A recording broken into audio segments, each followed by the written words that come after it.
G'day guys, this is Jay from Journey of a Whitefeather. Kangaroos, koalas, my Steve Irwin impersonations that my friends overseas love. Apparently, rumour has, especially the Canadians and the Americans, as soon as I open my mouth, they go, "Oh, you're Steve Irwin," and the snakes and all that. But I'm talking to another man from Australia, a creator, an artist, and he's telling his stories on TikTok. And I reached out to this man here. His name's Harper, and I've reached out to him. He's an author as well. And I reached out to him because I saw a lot of his videos online telling about his story and his growth because he's gone through a few things in life which he's going to explain in his own words. But I think, as I do with Journey of a Whitefeather and a chat with Jay, it's getting to people, just normal, everyday people, so they can tell their story and spread the word. And this is what we try to do here. This is why I started what I'm doing. Welcome, Harper. How are you? I'm absolutely fantastic. Thank you so much for having me. I actually really appreciated you reaching out. As you know, I started my TikTok to tell my life story because I've had a lot of things happen. Yes. I've read. This is why I've looked and I've just gone, wow. Okay, I got to interview this bloke. So it's going to be a great interview. So tell us a little bit about yourself, man. Let's get started because we want to get right into it. Do you want to tell us a little bit about your background, and then you want to tell us why you got on TikTok? I mean, we'll just go straight in, and we won't. Yeah. You can swear as much as you like. I couldn't give a crap. Just go for your life. We speak as we speak.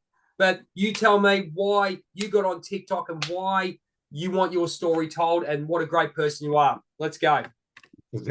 So I was actually gardening this January or this December, sorry, last December, and I was I just had this epiphany that my life was about to transform. And as you said, like I've gone through a lot in life, but I felt like that this year it was going to change. Now, I had a massive phobia of being filmed, like massive phobia Oh, of you're being here filmed. today, mate. Look at that. It's Yeah, awesome. exactly. Because I mean, part of that is I do have a weird laugh, like you might have noticed. Yep. Oh, that's not weird. Um, As weird as mine, mate. I run around Japan in a Robin outfit, mate. Seriously. And I really always felt like people were looking at me and watching me and no matter where I went or what I did. So I had a real phobia of being filmed. But I'm like, okay, I need to get over that. I need to start telling my stories. Now I've written three books, but I've published two. Do you want to Um, tell us what where they can find them and what the names are, mate? That's awesome. I'm in the process of doing my second one now. Tell us a little bit about oh, it. fantastic. So I've got my own stand store, which is in my bio in TikTok, Harper Black author. Yep, we'll just I'll put And that down. I'll put that down. Harper Black author. I'll put it down underneath what we're doing now, so people can go straight to your thing. And where do they find where do they find them there, mate? Is it on Amazon or anything like that, or? it's also on Amazon. So both of them, so it's a two-part series. It was only supposed to be one book, Right. but I got to like 500 pages and I'm like, oh, I'm 500. only halfway. Wow. Yeah. And what's I mean, it and cut down what's a little bit through editing. okay? What's the premise of the book? What's the book about? So what I wanted to do, I was still actually married to my ex-wife. Now, like right up front, I've been married to a man, I've been married to a woman, divorced both, and I joke, neither gender worked, but Fair maybe enough. maybe it's me. Fair enough. Yep. Fair enough. Nothing wrong with that, man. So I was still married to my ex-wife, and unfortunately, I married two people that were abusive as well. And Okay. I wanted to write my books to sort of get out of my head what I'd been through as a child. So I was raised in a very religious household, um, going to church all the time, and I was sexually abused from when I was two till I was five, Yep. when my parents moved away, and then by another person from six to seven. Right. And Okay. I wanted to tell the story of, you know, life can get better.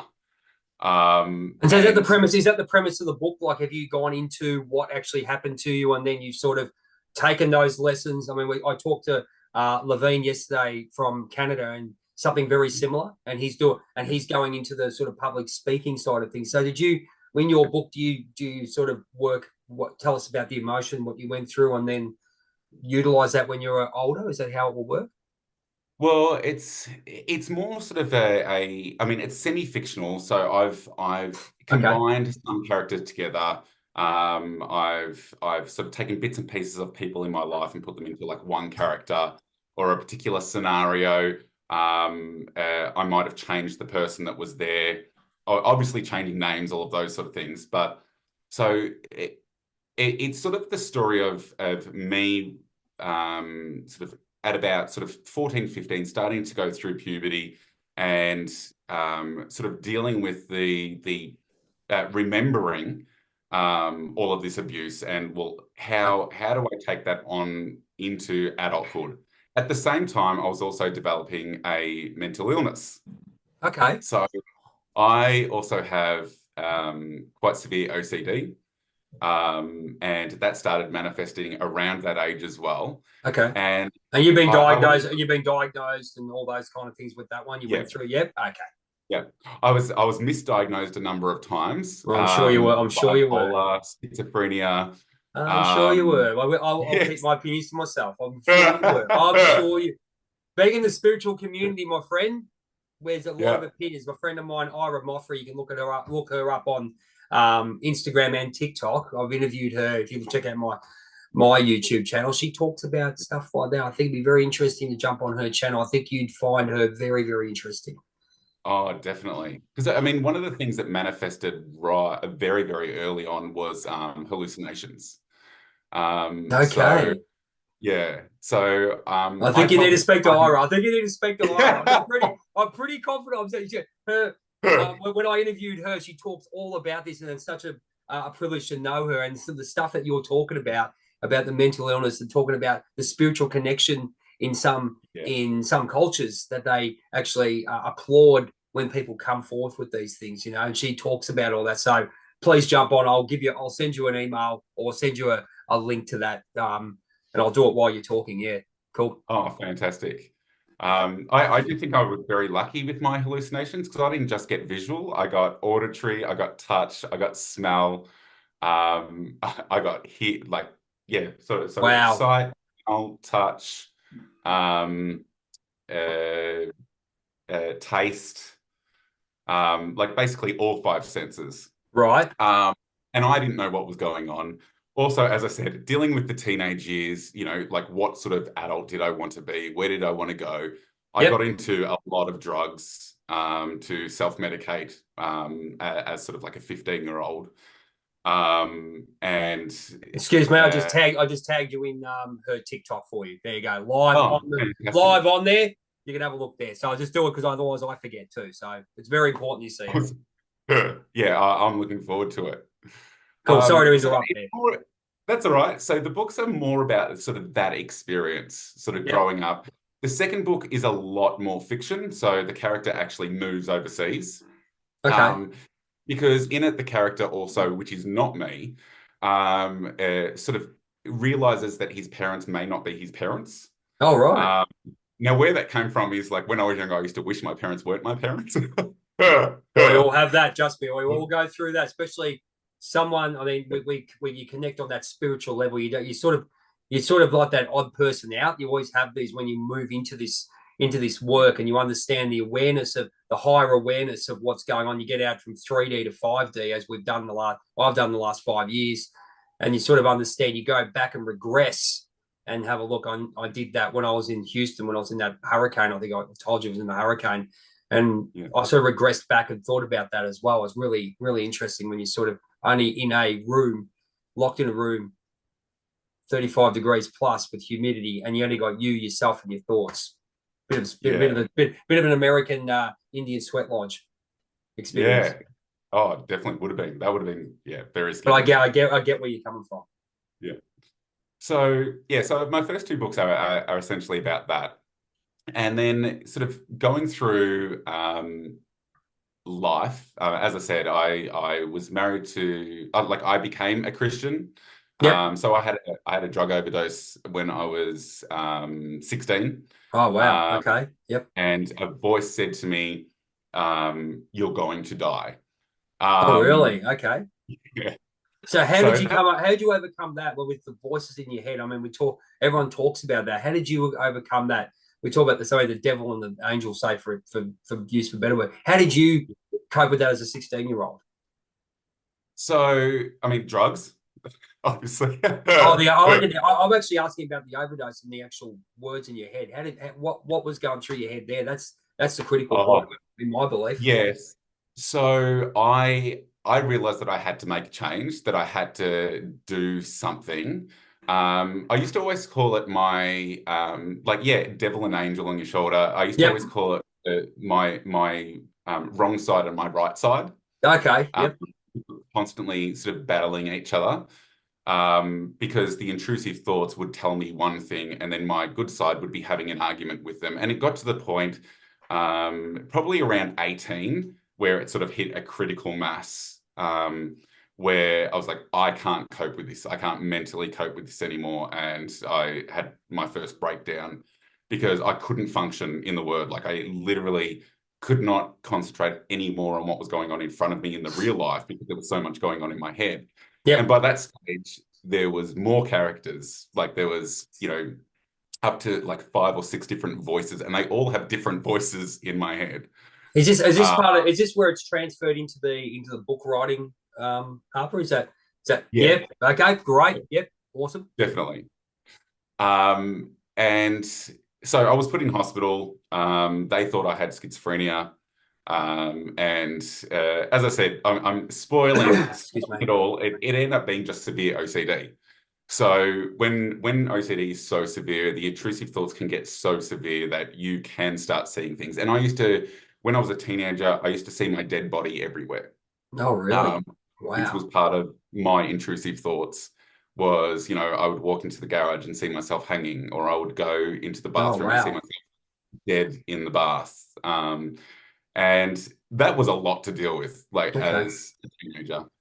As I said, like, the teenage years were Excuse me. probably the worst because I'm like trying to deal with life, also trying to figure out what my sexuality was. Yeah, that'd have been huge. You mind talking a little bit about that? How you came to Yeah, the conclusion? Because you've said you've been married to a man and a woman, yeah, and being a young man. I mean, young man. I mean, we go through it. I'm in education, so I see it, but yeah, you don't really feel it because you don't know what's going on within them unless they come and talk to you or talk to a counselor or something like that. exactly. Well, I end up pushing the bisexuality completely aside.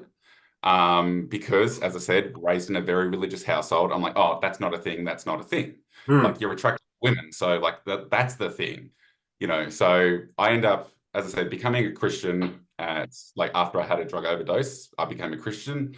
My Yep. parents were like, this is what you need. Yep. Fair Um, enough. and I must admit, it did help.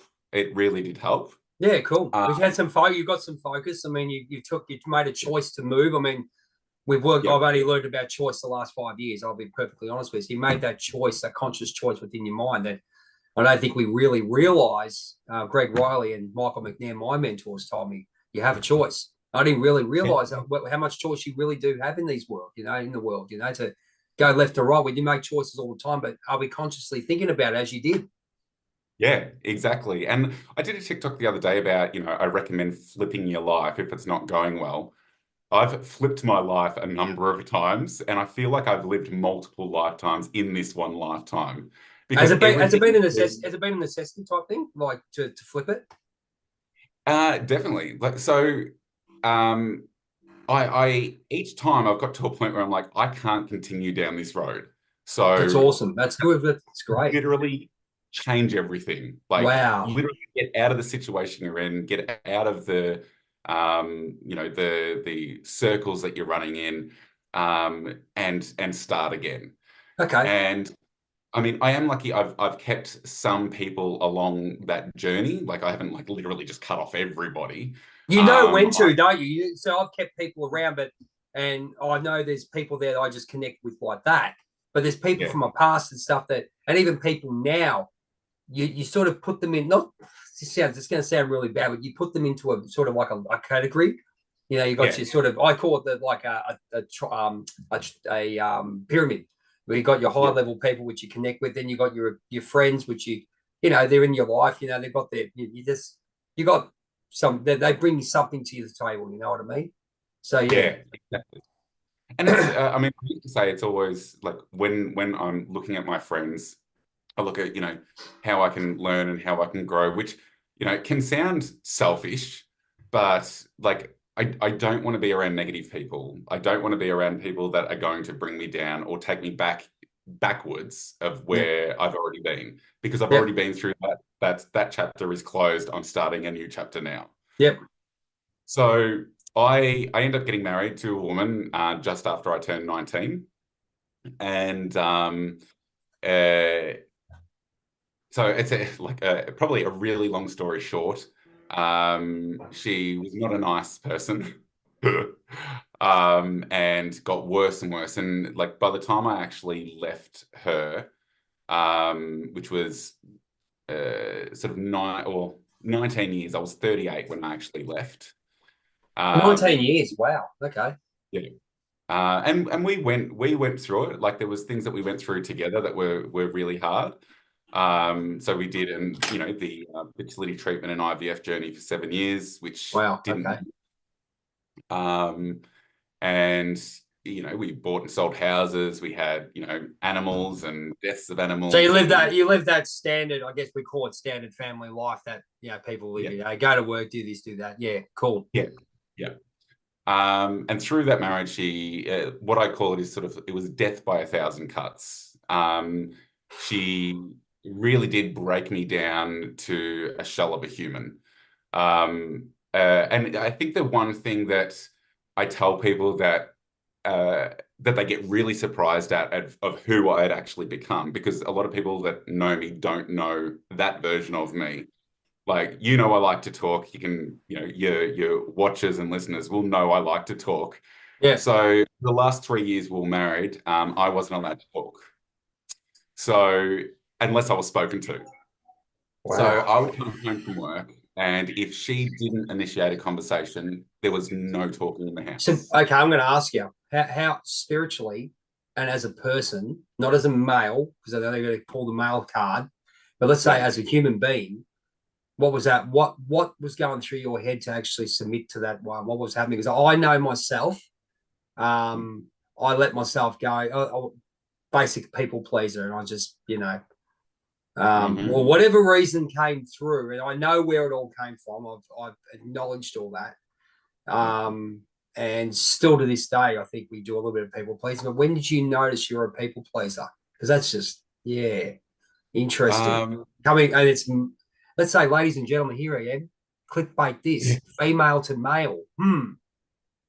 Yeah. Exactly. It's not just male to female, ladies and gentlemen. It happens. If you actually look at the human race, this is why I got this great man on. It's a human race thing. Yeah. Sorry to interrupt. Absolutely. I just had to say that, mate. Well, that's right. I mean, domestic violence is not a gendered issue. Like people can be mean and treat their intimate partners horrifically, like Absolutely. no matter what. I mean, I think the difference is, and not to go down this tangent because I'll get back. I think one of the things is men, are generally physically bigger But and we are. are, It's the way it is, yeah, mate. I mean, you can say what yeah, you want. We are bigger, we are stronger. We've had, yeah. yeah, it's the Yeah, way it is. exactly. Yeah. So and the thing is, I was also, as I said, also married to a man who also was abusive, and I understood from a female perspective how scary that is when they threaten you Absolutely, it can be. and Yeah, I threaten mean, your life. and this is the whole point about being a human in fear of whether it be a male or a female, and Yeah, the prerogative of being a big strong male, which is fine, but yeah, we know people manipulate situations where, and as I said again, whether it be I'm using the word human, yeah. that can manipulate a situation, and but we'll talk about how why it happens to us. But you keep going with with your story, my friend. Yeah. So I realized probably relatively early on that my ex-wife was not a great person, but I felt there was a number of things. One, I had a very, very low self-esteem. I always thought I was ugly. I was quite an unfortunate looking child. obviously you know I've got big teeth, but when I was a kid, I had all of these teeth by the time I was in grade two. Wow, Like, really? Well, yeah, like your adult teeth, is that what you're saying? yeah, yeah, Wow. all of Okay. Well, fair enough. Okay, so I'll see where that yeah. comes from. Cool. I was also really little because I was born at 30 weeks. Oh, And okay. I grew in year 10, I grew 1 foot in 1 year. So I was always Oh, really wow, little. really? Yeah. Jeez. 1 foot. That's So I was one of those kids that my teeth were so big I couldn't shut my mouth. oh, Which is probably okay. why I smile so much now. Oh, you smile. I mean, you radiate a good energy from what you've been through, mate. So I mean, you know, yeah, so much you can do from a kid and realize what's going on, and then you Yeah. wonder why you've got the energy and all that. Yeah, I see parallels. It's fantastic. So tell us a little bit about your revelation. You've become an author and all that, but the Yeah. the reason why I got you on here is because you really have gone through a bit of a hard time, and you've realized now. I didn't realize about the two marriages, which is great to know, but and this is why I'm saying being a human, what lessons did you learn, and what did you go through? What did it Yeah. expose in you, Yeah. and how have you gone up to come here on this podcast and have a chat about your great life and your two great books that you've written? Yeah. So I learned a lot about trauma essentially and Mm. how it affects you mentally, physically, spiritually, how it basically blocks off all of those natural gifts, for want of a better word. Okay, yep. What was it like the Um, subconscious? You knew about the subconscious programming. You know about all that. So I'll just yeah. yeah. So you've done all. Yep. Keep going. Yep. Gotcha. So I learnt that I had to discover who I was through all of that. I did trauma therapy. That was one of my starting points Yep. to try and understand, like how I could actually get past some of it and start something new. Um, but as I said, flipping the table on life was a huge lesson, like getting rid of what is not serving me anymore, because like I am a happy, positive person naturally. I did also find out the other week that toxic positivity is also a thing. So Oh yeah, but um, yeah, we won't go there. Jeez, tell you what, there's yeah, and it's sort of like on the borderline in some ways. I'm going to use the word e-boy, right? So you see it and you just yeah, it's just that. Oh, yeah, I use that sort of Harley Quinn Joker sort of thing, which is I know they're evil, but you get where I'm going with this. yes, You're and your too brain can do that to yourself. oh, you can, mate. 'Cause I think it's like a blocker of some sort, isn't it? Yeah, or like a defense mechanism, like, oh, you don't want to feel Yes, this way. We're gonna flip it around on you, had that. and make Yeah, make had it all that. positive, A lot of people which have had that. I'm sure they have. which allows more trauma to actually come in Yep. because you're not actually dealing with it. You're not feeling your feelings. You're not understanding, where you need to go. So after I did the trauma therapy, I started feeling emotions, which And was how long like haven't you felt emotions? How long did you actually block it out? How long were you blocking this stuff out? I would say since my teenage years. And did you? And I'll ask this question because a lot of people don't understand the blocking. How did Yeah, you know you released it? Because a lot of people go, "Oh, I go to therapy and I do this," but yeah, that's like when I do the remove the mask, write your story conversations with people. yeah. You really have to walk through that forbidden door. How did you know you Yeah. walked through that? How did you know yourself you walked through that forbidden door? So the epiphany to me came when I was just walking along the same sort of street that I've walked along like a million times, and I looked up at the trees and I was watching the leaves, and I just felt this immense feeling in my chest. And I ended up talking to my trauma therapist, and I said, it wasn't like I was going to cry, but like it sort of felt like I was going to cry, but I was really happy, and I could like, and it was like all here. And she's like, yeah, that's joy. And I was like, does everybody feel this? Yeah, yeah. Yeah, I Like, get you. it's crazy.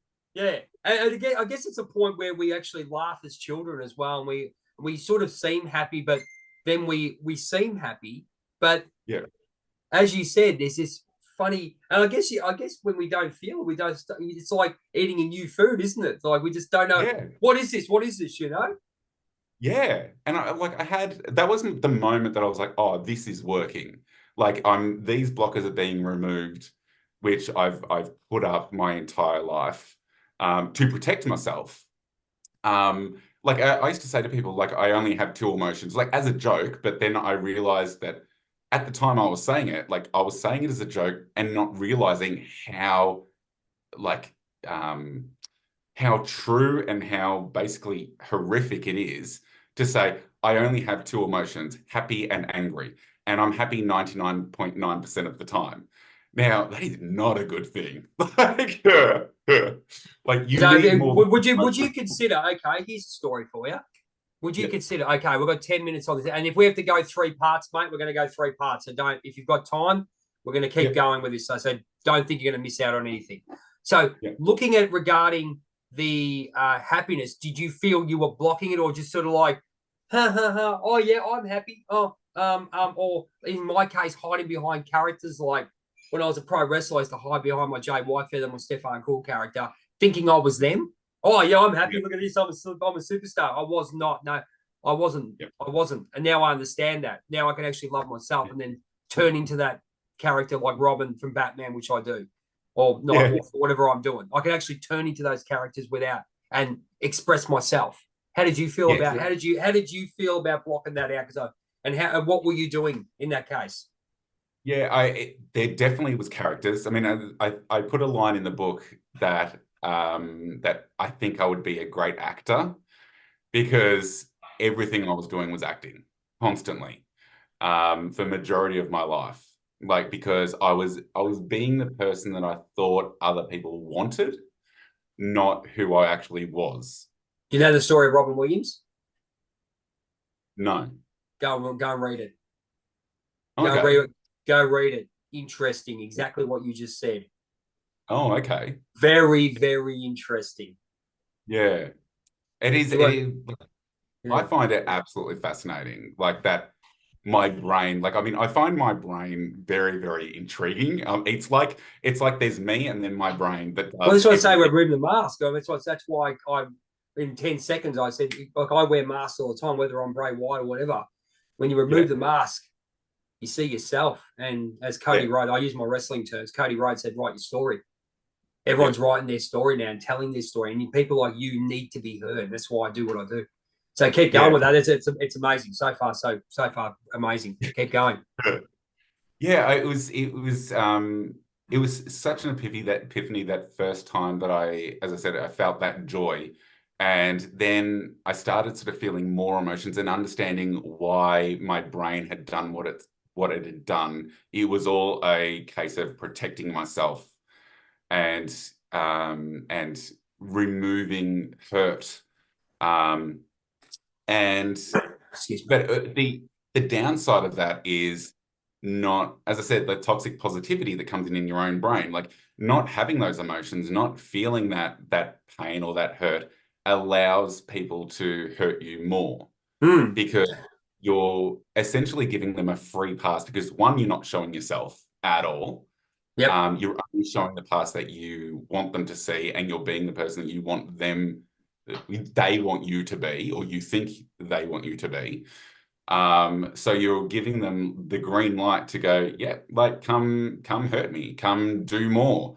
And never pulling up someone on bad behavior allows it to get worse and worse and worse. And that How's your was something boundaries? that How's your boundaries going? boundaries are getting much better now. I'm talking back. I'm talking back then because I had no boundaries. Oh, I had none, None. none, I just go, none. yeah, I'm a happy little Vegemite. Yeah, I get you, man. I get it. Especially the character thing. You fly. Oh yeah, this guy's cool. You know what I mean? But you're not doing any boundaries whatsoever. Haven't got any boundaries whatsoever. So I'll just get that. No. Just get Yeah, that. absolutely none. Yep, absolutely no None. boundaries whatsoever. Yep. And that's what I was like with my ex-wife. Yep. I do have a funny story about when I actually realized that, you know, how long I had actually allowed it to happen. Um, but I will just quickly say it was one of the biggest learnings through both my marriages that I like actually getting some when someone said, "Well, what did you do to make her treat you like that?" used to make me really angry because I'm like, I didn't do anything. I didn't do anything. And then it happened again with my ex-husband. And they're like, well, and people would say, well, what did you do to make him do that? And I'm like, what? Why am I getting the blame here? Like I'm the one has been abused.